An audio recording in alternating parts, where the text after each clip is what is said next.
Well, hello there, all you amazing people. We're going to look again at, are you wasting any money? Are you wasting money on motherboards? More than likely, yes. It's one of the few things on a computer that is really important, but you don't have to pay much money for to get good quality. I am falling into this trap every time I upgrade. I like the look of the mid-high-end tier motherboards, but you really don't need them. We're using Newegg here, just because it's an American site. I know it, and you guys know it. So if you go into like, let's say, AM5 motherboard, we got like an ASRock right here. And I'm not going to find the one you should get or the cheapest and stuff like that. I'm just looking at stuff that how I would recommend someone buying a motherboard, what they should think about, and then buy for that. So here's the thing. Do you want bling? So if you look at this one here, it's quite a nifty little card. You know, it looks neat. But do you need all of that extra bling? Because you pay for it and you pay a premium for it. If not, find a motherboard that has the same spec but without the bling. What you should be a little bit aware of is that don't buy the cheapest of the cheapest, but don't buy the most expensive of the expensive. Buy from a brand that's known. So ASRock, Gigabyte, MSI, Asus, all of these kind of things. Don't go and buy for some, you know, can't pronounce the name. You know, have to take my tongue out and swing it around my head 5 times to pronounce it. Don't buy from them. Buy hardware, and this goes for everything. Buy it from companies their products has been tested, they have been around for a while, and you know them. It's a safe bet. Let's say you on a budget, find the cheapest you can find and buy the next one. That's overall. But let's look at features. So I want a ASRock AM5 motherboard. I have an AM5 CPU. How many connections do you need? So let's just look at this one here. You know, do I need Wi-Fi? No. Find a card without Wi-Fi. If you don't need it, you're paying for it. You know, how many SATA connections, that's what I'm looking for, does it has? How many physical hard drives can you connect to it? If you only have 1 or 2 hard drives that you're connecting to your motherboard and you don't expect to upgrade, you don't need that many connections. There's some of the high-end motherboards you can connect like 6, 7, 8 hard drives to it, plus the NVMe or onboard M.2 hard disk or storage units that you can put on. That's also something you have to look for. Are you even using M.2? There's still people not doing it. If not, then don't get it. If you are, what kind of technology are you using? Is it 3.0, PCI Express 3.0, 4.0, 5.0? If you're having let's say your modules are all 3.0, it makes no sense to buy a motherboard for more money that only support M.2 5, or not only, but have M.2 5.0 if you're not going to upgrade. If you think you may are going to upgrade your storage device to a M.2 5 PCI 5 lane, PCIe 5, sorry, then it makes sense. But if you're like, I'm happy with this, I'm going to use this module for the next 5 or 6 years, don't go and pay more for stuff you don't need. It's kind of what I'm trying to get at here. I see so many people, especially younger people, they just throw money at hardware and think that, oh, the more I pay, the better it is. No, you're paying for stuff you don't need or use. So you're basically wasting your money. You know, it's a McDonald's menu, it's a couple of games you're throwing away, like you're wasting money. And motherboards is definitely the place where people waste a lot of money. Do you need extension for, like, let's say, Wi-Fi and stuff like that? Throw it out. What else do we have here? The form factor. Sometimes you can save money on buying a micro ITX versus ATX. And if you are not caring so much about the aesthetics and looking into your case and it's just a box you're standing on your desk, who gives a fuck if it's an ITX, extended ITX, or micro ITX you have it if nobody looks into it? I used to do that for years. I had my most important aesthetics thing was the case. I bought a really good looking case without windows. And then I bought a micro ATX and slammed it in because I didn't need all the expansion slots. I only had like a graphic card in, basically. So I didn't need all of these extra expansion slots, which is also something to think about. Do I need, you know, an external sound card to plug in, capture cards and stuff like that? If not, go with MITX.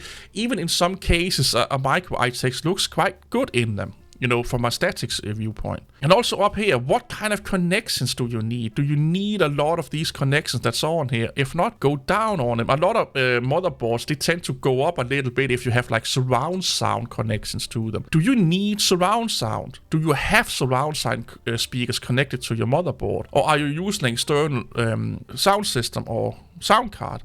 then you don't need that. And a lot of people, they just buy without thinking. They look at what is the most best reviewed motherboard, and then they buy that. Yeah, but you have to look at, do you use all the fucking things in there?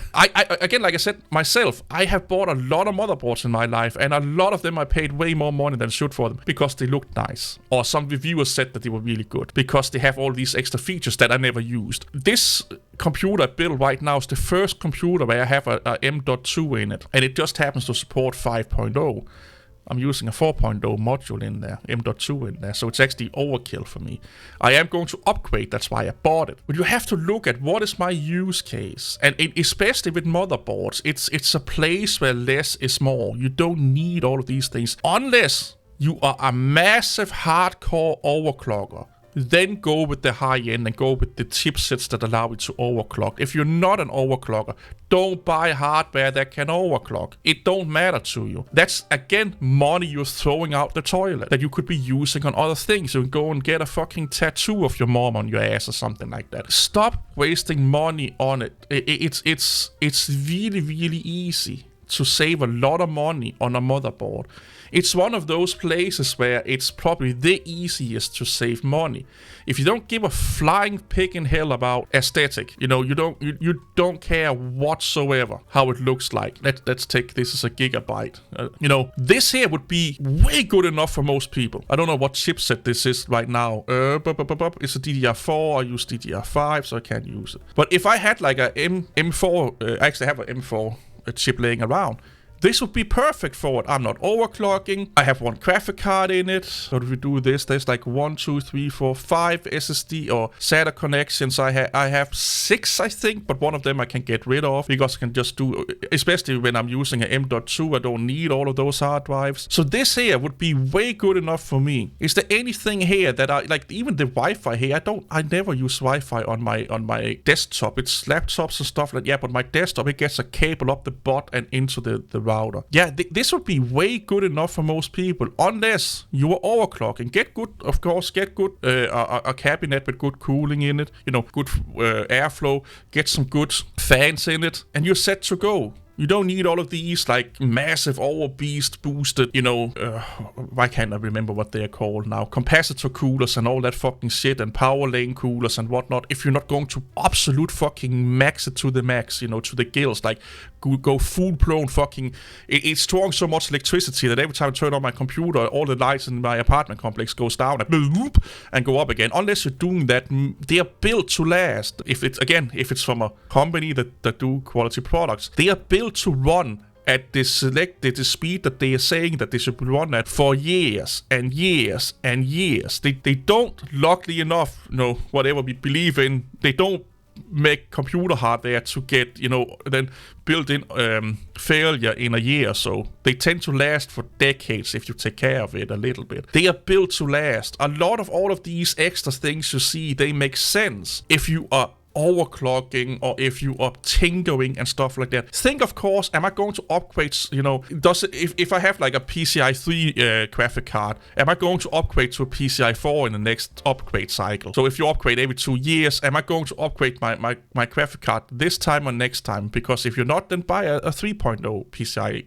lane graphic card, motherboard. If you're not going to use the motherboard in 2 years and you're buying a new graphic card anyway, you don't have to get a motherboard that's PCI 4 or 5 compatible right now. It don't make sense. But you have to know when you want to upgrade, or tell to yourself, how long am I going to keep this motherboard? And then you buy it for that. Think, of course, about upgradability, but don't think like I'm going to use this in the next 10 years. Because most people upgrade like this is just me yanking something out of my butthole, but they upgrade like every 4 or 5 years. They upgrade their whole computer, or maybe even more than that. So don't go and spend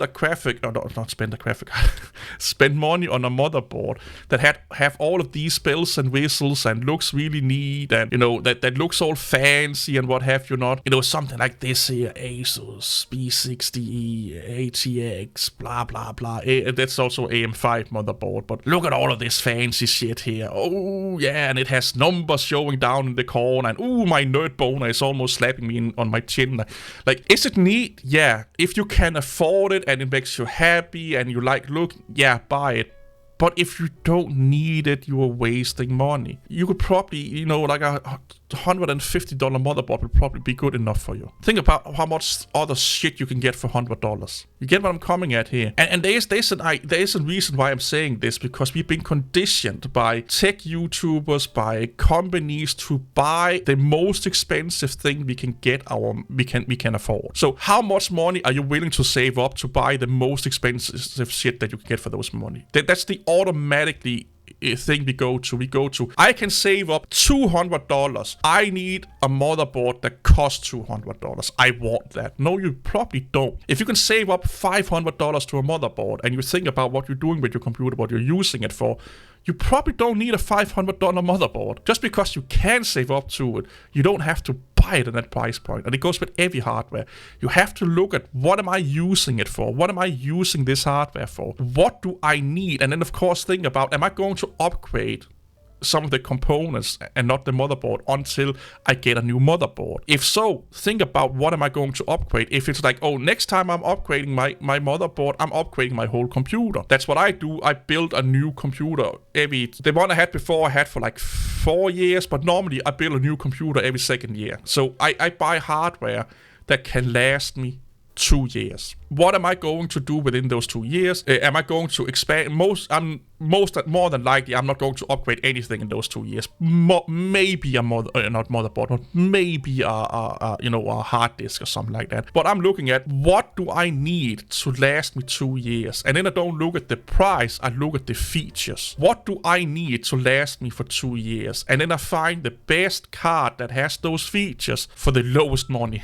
That's how you should go buy it. And of course, don't buy from some random shitty ass fucking weird company. Buy it from companies that you know and trust. Go look at reviews at them, as there are some motherboards that have BIOS problems and they have component problems and stuff like that. So do a little bit of research. Not every manufacturer makes amazing products every generation. Sometimes there's hiccups, so beware of those hiccups. But don't buy $1,000 motherboard if you can get away with a $200 motherboard. Don't buy a $200 motherboard if you can get away with a $100 motherboard. Because unless, like I said, you are overclocking and all these amazing things, and you look at it like this: if you're just buying a motherboard to put it into a computer case and plug your components into it, you can get away with a really, really few amount of money, especially on motherboards.